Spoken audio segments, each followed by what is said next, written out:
Good evening, ladies and gentlemen. It's a little past 1 a.m. here in Arizona. Fucking cold as shit. After hang on, let me spit my gum out 1 second. Oh shit. There we go. Sorry about that. Alright. What a night. Ugh. Who saw all this coming, man? Let's start out with the obvious. Well, not the obvious. Let's start out with the second obvious. How about Luke Rockhold, man? For Luke Rockhold to do all that he did to Chris Weidman, man. By the way, I apologize. I don't have my earphones with me, which means I don't have I don't have a microphone next to my mouth, so I'm gonna be yelling a lot. Can you say you called it, Jesse? You can say you called it. It's fine. I did say I wouldn't be surprised if Conor beat him. I am surprised at how it went down. I say that shit. I did not see a one-punch knockout at all, and I guarantee you didn't either. So I don't want to hear that shit. It was God, that was a fight. That was so crazy. But real quick, Rockhold beating Weidman the way he did. I expected him to. Look, I kind of called it that way a little bit. I didn't think he was gonna murder him. But I did think he was going to beat him. I did think it was going to take a while, too, to beat him. So it did take him to the fourth round. Weidman just kind of, by the end of the second round, Weidman kind of had a look on his face like he was just like, dude, I don't know what to do. And, as much as Sarah and Longo tried to give him something to do, he just had nothing. Not saying that, but I said he would win. No, I know you did. No, 100%. I know you did. I know you said Conor would win.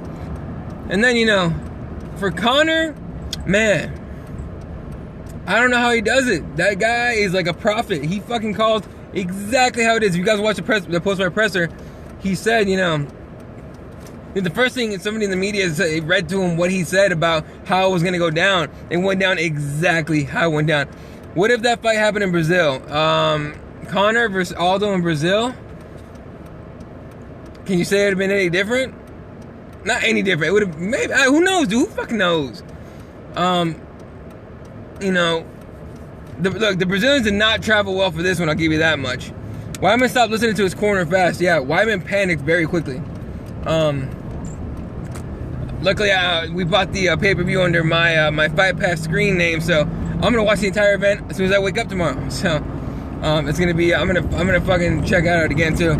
Nope, Conor would have been killed by the crowd maybe. But here's the thing: the Brazilians did not travel well for this one at all.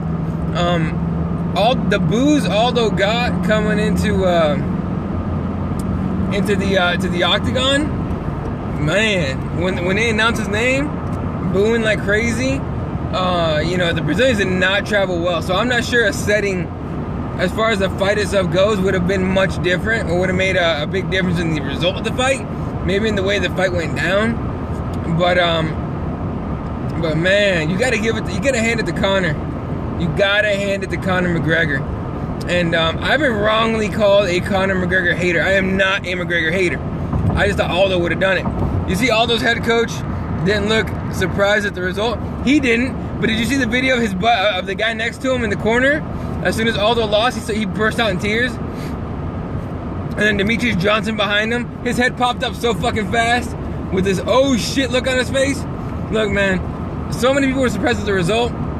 I was surprised at how it went down. I kept saying over and over again that I thought Aldo was going to be able to beat him and chop him down and take him down and everything. But if Conor won, it wouldn't surprise me. Now, I wonder if Conor falls into the Weidman category. What I mean by that is when Weidman beat Anderson Silva twice, beat Machida, beat Vitor, right? If he falls into the, he just won't get credit until he beats so-and-so, and he beats so-and-so. Now everyone's going, well, oh, he's not the real champ until he beats Frankie Edgar. No, he's a real champ. 9-3 on my picks overall. Tonight, I think I went 8. No, I think I went 7 and something. I don't think I went 8. I think I might have got 7 and 4. Maybe 8 or 8 and 4. I'm not sure. I have to look at my picks. I didn't bring them with me. I left those at home. So, I wonder if Conor's going to fall into that category of you don't get credit till you beat so-and-so, till you do this or defend it this many times and everything. And now we're talking 7-5. All right. Oh yeah, the picture from our pre-fight. Yeah, you're right. Okay, you win that one. Yeah. A lot of fights did not go the way I thought they would go, and that's why I love MMA. I mean, you know, that's why I love the fight game. That's why I love watching it. That's why I love following and talking about it and doing these shows about it. You never know what's gonna happen, ever. So yeah, that's man. It was a great night of fights. It was there were like the pay-per-view was amazing. You know, overall, Jacare got screwed. I don't know, man. I don't know if he got screwed. Oh, the fence grab? Yeah. The fence grab was epic. Epic fucking fence grab, man. I was just like, dude, come on now. Like, you gotta fucking take a point. And he didn't. He took the position away, but he didn't take the point, which I didn't like. Herb Dean was off his game. Yeah, maybe. Maybe he was. Sorry, I'm super tired. A lot of people on Twitter immediately going, oh, the fight was fixed. Conor vs. Aldo was fixed. Shut the fuck up. That fight was not fixed. Get the fuck out of here with that shit. That's so stupid. That bothers me when people do that. The whole, you know, the fight was fixed. You know, it's because the UFC wants to make money and all this other shit. That's stupid. No, the fight was not fixed. Jose went in there with his hands fucking down like an idiot and he took a shot. He gave a shot back, by the way. He hit Conor real hard, but he went to sleep. Conor didn't. You know, and so, no, it wasn't fixed. Bullshit. I bet Dana's pretty fucking happy though about Conor winning. He lost Rousey, Paige, you know, whatever. But Conor and Sage is still safe, so we're good, or they're good. I told you Conor hits harder than people think. Yeah, of course he does. No, I agree with you, yeah. That left hook, though, I mean, the left hand, his left hand's a motherfucker. And that's the one thing that the scout, you know, that if you scout his fights, you knew about him. And, you know, Jose ate it. You know, plain and simple. It was that fucking simple, sad. So now we're talking Conor vs. Frankie Edgar, who basically was promised a title shot. Luke made Weidman look like a chump. Luke made Weidman look unprepared and lost. And, yeah, he made him look unprepared and lost. Meanwhile, Luke looked like he was prepared and a beast, and he did it with a fucked up foot. Cellulitis or whatever he said he had in his foot, he had to be on antibiotics, and antibiotics sap your energy like a motherfucker. Believe me, I know. I'm on them. They're a motherfucker. But yeah, man, what a night. I don't know. By the time we got to when the Rockhold fight ended, I was so happy. And then when the McGregor fight ended, I was just shocked. I was like, wow. And I watched the fight with a bunch of my friends. Most of my friends train jiu-jitsu, right? And so, or trained at one point jiu-jitsu. And you know, we're all big fans of MMA and all that. And yeah, they fucking they were shocked as shit too. A couple of them were upset though. They were big Aldo fans, and they were not happy about the results. So I'm indifferent either way.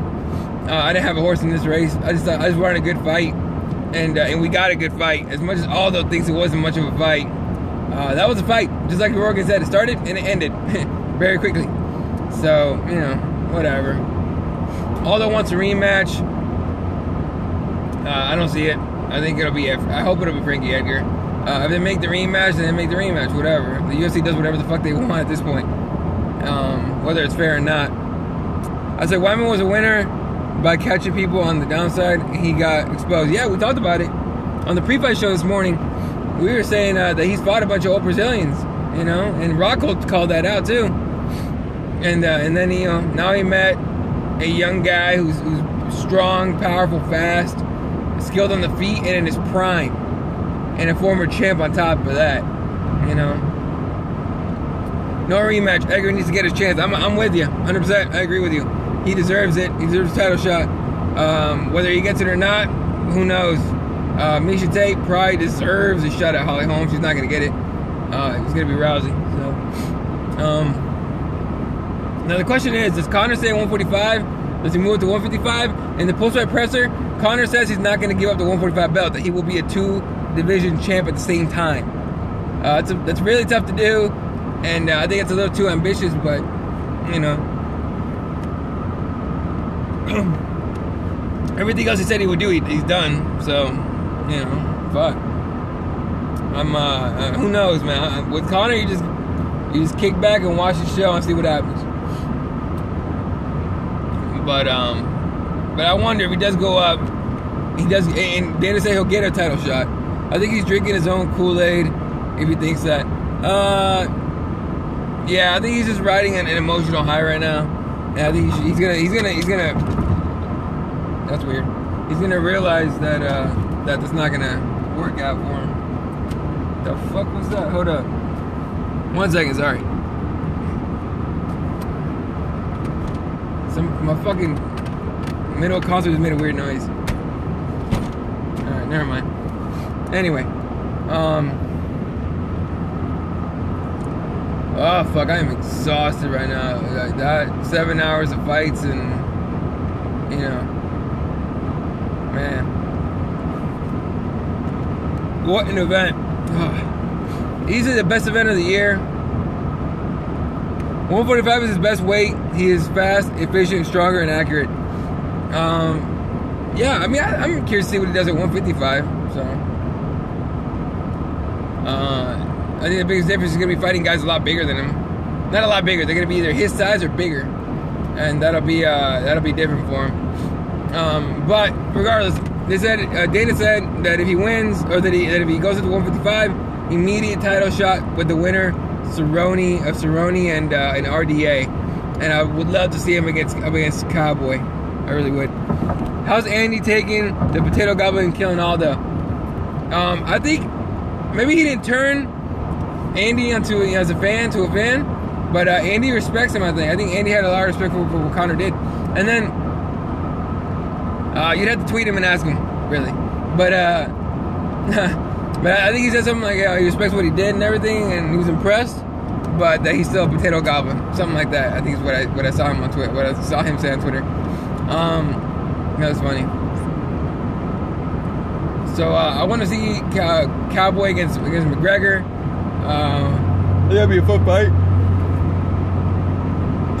It'd be sad for me if Conor lost. If Conor wins this next weekend, and he has to fight McGregor. If he loses against McGregor, that'd be sad for me. The Cowboy only had the belt for a little while, but we're getting ahead of ourselves at this point. I don't know. We'll see. But that weight cut on Conor is a motherfucker, that's for sure. And he's 27, but he's the older you get, the harder that shit's gonna be to do. Talk about that clinic Maya put on Nelson, because that fight wasn't even close. Maya took Nelson to the woodshed, man, and whooped his ass. It was a dominant fight for Maya. Nelson looked confused. Like I said, I said a couple minutes ago. I watched the fights with a bunch of my jiu-jitsu friends, and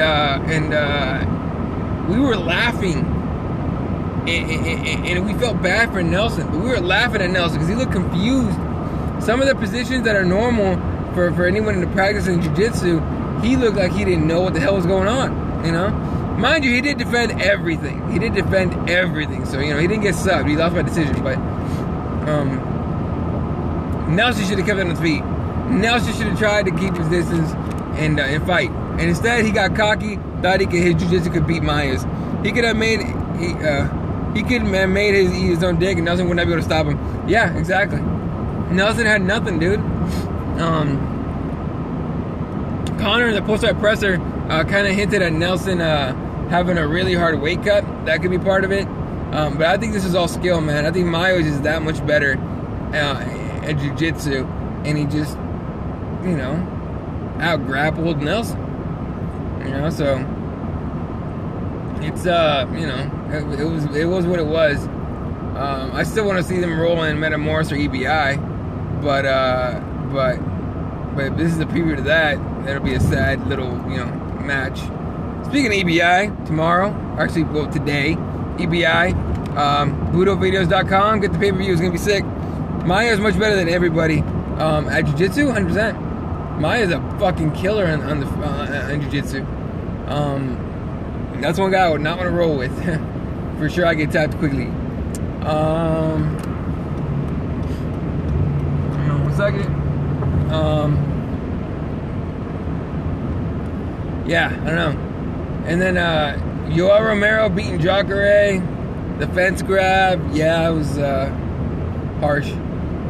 Told you as well, his hands look better. Nah, who cares? The fight was mostly on the ground. I didn't even care about his hands. They look better than they used to, that's for sure. But they didn't really matter in this fight, dude. It was all ground game. He did ground. Yeah, he did use him on the ground, that's for sure. He bloodied the shit out of Nelson on the ground, for sure. I thought Jacare was gonna win that fight decision with Romero. I legit thought he did enough to take it, and you know, the fence grab, he didn't get a point taken away and all that, and shit that he got away with was fucked up. And Romero got the nod. So Yoel won. He impressed me with his cardio. Yeah, he's better cardio than before, for sure. And he rocked the shit out of Jacare with shots, you know. And Jacare could barely walk back to his corner. That was sad and hard to watch, to be honest with you. I thought Jacare was gonna be out on his feet. I thought they were gonna stop it in between rounds. I was happy they didn't.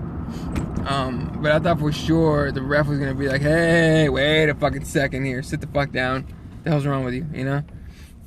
So, yeah, that was that. Spinning fist was crazy. Yep. God, a guy the size of Romero, I'd be terrified of getting hit by him. Yeah, that'd be fucking terrifying. Yeah. So I haven't seen what the you know, they do those pros react on Twitter thing. I haven't seen what they said about Conor yet.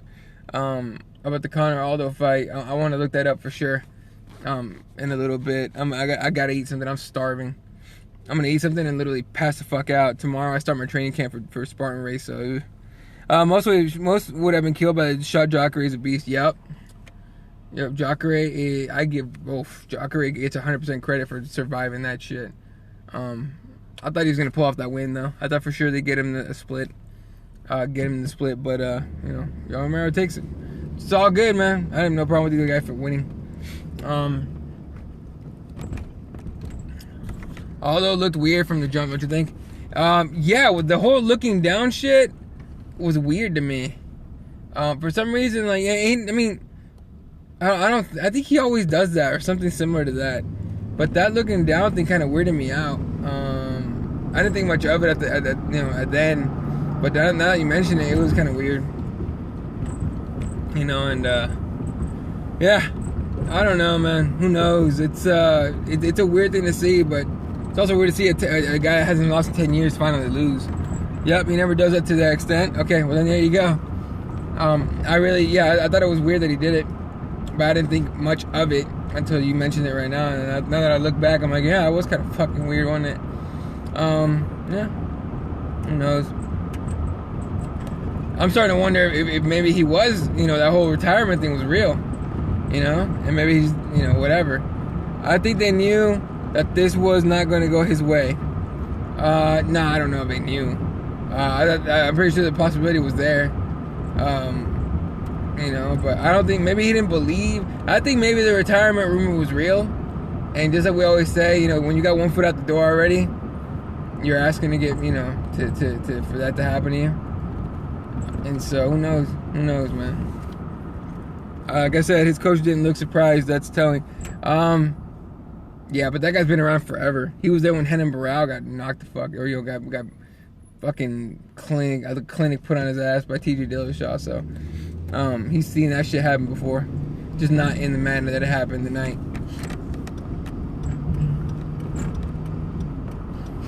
I need a new truck. And he was shocked. Jose was shocked? Yeah, Jose was kind of shocked. As he should be. You know, you believe in yourself that much, you're going to win the fight, and you lose. You know, and he burst into tears immediately. You know, a couple of times. He didn't stick around for the post-fight presser, even though he didn't really have any injuries that required medical attention, maybe a stitch to the nose, whatever. But he didn't go to the press or anything. How pissed was Weidman's corner? Pissed? I didn't pay attention to them. I was too busy, being happy for Rockhold. But wow, what did you see? I wasn't paying attention. I didn't see if they got upset at Weidman or anything. And Rockhold didn't really do anything illegal that I can remember. They were probably just really sad for Weidman. His dad was weird too. He's still my boy. Okay, dude. I'm sure they know you love your kid. I thought he did well with his body kicks to the body. Yeah, they landed on each other actually pretty good. Weidman's kicks were pretty, legit, but Rockhold's kicks were monster. Every time when he threw one, whether or not Weidman blocked it, it hurt. You could tell it hurt. It was loud. And then I thought Weidman hurt his hand too. I thought he hurt his was it the right hand? I thought Weidman hurt his right hand, blocking shots. There's a dude working on his car, and it's 1 a.m. Yeah, that's not fucking right. Oh wait, I think the dude's taking a shit. That guy's hammered. That's fucking gross. All right. Everybody stop listening. Oh, okay. Okay, well that makes sense then. I didn't notice a reaction. No combo. Yeah, he was one shot. He was one shot and run away or shoot for takedowns or whatever. But yeah, he wasn't listening anymore. You're right. Every time they yelled something and he was not listening to what they were saying, you could hear what they were yelling too. Like I said, I'm gonna rewatch the fight first thing tomorrow morning, or first thing as soon as I wake up today because it's Sunday already, and get more detail and everything. So I could do I'm gonna do a recap show as soon as I'm done watching the event because it'll be fresh in my head and everything. Should have been stopped in the third. I think so too. I think at the very end of that round when Weidman was getting rocked the fuck out, it should have been stopped, but it wasn't. So he took some extra punishment before the fight ended. Anyway, tomorrow I'm gonna do a recap show for UFC 194. My show Called It, and then tomorrow night for all you Spanish speakers, myself and Jesse Rubalcaba are gonna be doing Encerrados en la Jaula. Well, we will definitely be talking about this card in Spanish, so you want to join us for that? Be great. How sad was Nick? He was ecstatic about Weidman. Are you kidding me? He was happy as fuck about Rockhold. I don't think he cared much about the Conor fight, but whatever. He was happy as fuck about Rockhold though, so that was good for him. Yeah. So tomorrow, Called It. Early in the morning, I'll put out the tweet exactly what time it's gonna go. Then I'm gonna go. Ooh, green lights. Then I'm gonna go out. I'm gonna go live, and then instead I was on highlights at night. In between that though, I'm gonna be watching EBI 5. BudoVideos.com. Watch it. Lightweight tournament. I almost drove to Cali for it, but I couldn't get Monday off. Had I got Monday off, I'd be in a hotel right now, sleeping, waiting for the event. So, but regardless, I didn't make it. So, yeah. So tomorrow. Gonna be a full day. I start my training camp for Spartan Race tomorrow. So hashtags were fun. Oh yeah, okay, dude. Yeah, they were fun, dude. We just fuck around. Have a good night, Jesse. Everyone watching, appreciate you guys watching. Catch you guys tomorrow on Called It and on Encerrados en la Jaula. Again, EBI 5. Shoot the shit with me all day on Twitter. I'm gonna be watching every second of that for sure. I start my Spartan Race training camp for January 30th. If you're in California, you want to join my team, Spartan Race. It's a Spartan Sprint. The team name is Don't Be Scared, homie. Join it January 30th. It's a motherfucker. It's fun, but it pushes you to train your body and your mind. So tomorrow, I got the Doc Robbins diet. Oh, shut up, Jesse. Fucking do it. I got the Doc Robbins lifestyle, food change, whatever you want to call it, diet. I'm going to call it a diet because I don't know the word. You're scared? Don't be scared, homie. Fucking start training. Start training and in 30, well, you got over 30 days to fucking get ready for it. You'll be ready. Anyway, no, you won't. You won't die. But, I sent you the fucking, Jesse, since you're on here right now, I sent you the email with the diet plan. Fucking follow it, all right? But I'm gonna start the Doc Robbins diet thing. I'm trying to get some weight off of me because I went from 245 to 200 and then I hit a wall and I haven't been able to lose weight. So, and then I start my strength training and I start my cardio tomorrow and strength and everything else on Monday. And it's gonna be a hard over 30 days before I get to that. But I'm gonna be super ready for that race for sure. First old man to die doing Spartan Race shit. I don't think you'll be the first. Yeah, Actually, I don't even know if anyone's died doing it, to be honest with you. But I'll convince you. One of these days, I'll convince you to do one. All right. Everybody have a good night. Appreciate you guys watching this, and catch you guys tomorrow. All right? Get some sleep. Stay safe with your friends and your family, and we'll see you guys later.